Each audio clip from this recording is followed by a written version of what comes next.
kids, it's just after 9 a.m. I just wanted to give you a quick update on the Fibson, the cheater Gibson. I've gone ahead and replaced the tuners, as you can see there. I'm going to save you the having to watch me replace those. I think everybody's seen enough of me replacing tuners for a little while. If you want to see tuners replaced, look at my last 3 videos. Anyway, it's been cleaned up. It's been, I've taken all the parts, I've taken all the rust off the parts. These were pretty rusty. I polished them all within an inch of their life. So all the rust has gone off everything. I've cleaned up the fretboard, polished the frets, and it was playing pretty well before. So I checked the measurements. Everything seems to be pretty good. The guy who I traded this to said it had a setup, and it has, because it was playing like it had a setup when I grabbed it. So I don't really have any setup to do on this guy other than just put strings back on it. It's already been cleaned up, and I have one little problem I'm dealing with, which is why there are no strings on it.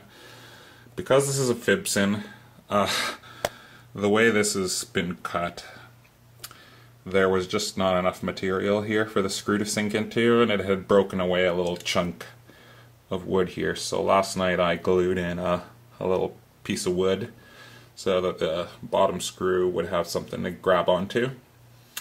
But the truss rod sits there pretty cleanly anyway, even with just one screw. I just wanted that bottom screw to have something to bite into. So I just let that dry overnight. I'm gonna put that truss rod back on, put some strings on. But the reason I'm making this video, because I wasn't gonna make any video of this, I was just gonna put some video together once I'd kind of gotten this all back together. But the reason I'm making this video is because I've come to a decision. You can see here I've made some other cosmetic changes. These chicken knobs that came with my SG, and I decided to throw them on there just to check them out, because I did take the gold ones off. I gave them to my neighbor. He has a studio that they just seem to suit pretty well, and I've got some other ones on order for this anyway, so in the meantime I just figured, rather than throw those ugly speed knobs on, which I hate so much, and try out these chicken knobs, see if I like them. I might actually redo those in some sort of cream color and leave them. I kind of like them. I think they sort of suit the guitar, and I think once we get a pick guard on it, it's gonna look pretty well. And I still have to throw those elliptical end pins on there, which I'll do once I string it up. Anyway, more to the point, the reason I'm making this video is because more and more as I play, I want one of my guitars to be dedicated to open tuning and slide. And I've decided this is the one. So what I'm going to do is raise up the action on that just a touch. And I've got a brass nut also on order for that. So I'm just going to throw it on. I'm not going to try and put this back together within Gibson factory spec. What I'm going to do is I'm going to raise up the action so that it's barely comfortable to play, so that it's sitting right on the edge of being, with the action being too high, which should be perfect for slide guitar and open tunings, because it tends to buzz a little bit in standard in open tunings when the action is so low, especially if you throw a capo on or something like that. And I'll show you at the end of this video the song I've been trying to learn that's kind of pushed me to make this decision, because after all, it's all about the music, right? The only reason I do any of this shit is because I love music so much. That is my primary focus. Always, always, always. I only do this stuff. I only taught myself to do this stuff as a means to an end. This, for me, is more about being able to play the music I want when I want to play it than wanting to fix guitars. I mean, I like fixing guitars, but I like playing more. So, just a quick update to show you that I'm going to turn this baby basically into an open chord slide monster. And that's the way it's going to stay.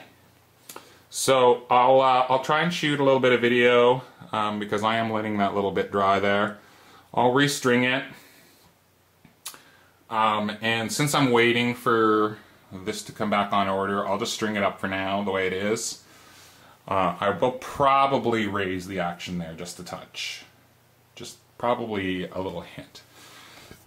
And if that doesn't work out for me, what I'll do is I'll pop that net out and I'll put a little shim under it just to bring it up just a touch, maybe a couple thou, just to raise up the action at the nut and at the bridge, sort of the same, so that the strings are still sitting kind of level. So I'll try a couple things, and that's just something I'm going to have to work out on my own. I probably won't film that, but I'll show you what I've done after I've done it, and I'll explain what I've done.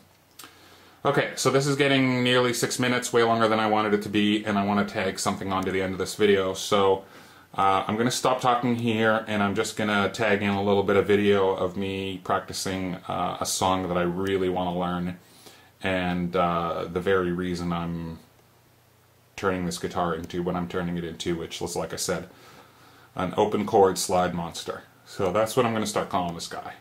Open chord slide monster. Maybe I'll think of something more clever. Maybe you guys could help me. But that's what it's going to be. So stay tuned. I'm going to stop now and I'll show you what I've been practicing. Just a beautiful song. I have lost my way, but I hear tell about heaven in Alberta, where they've done all hell for basement.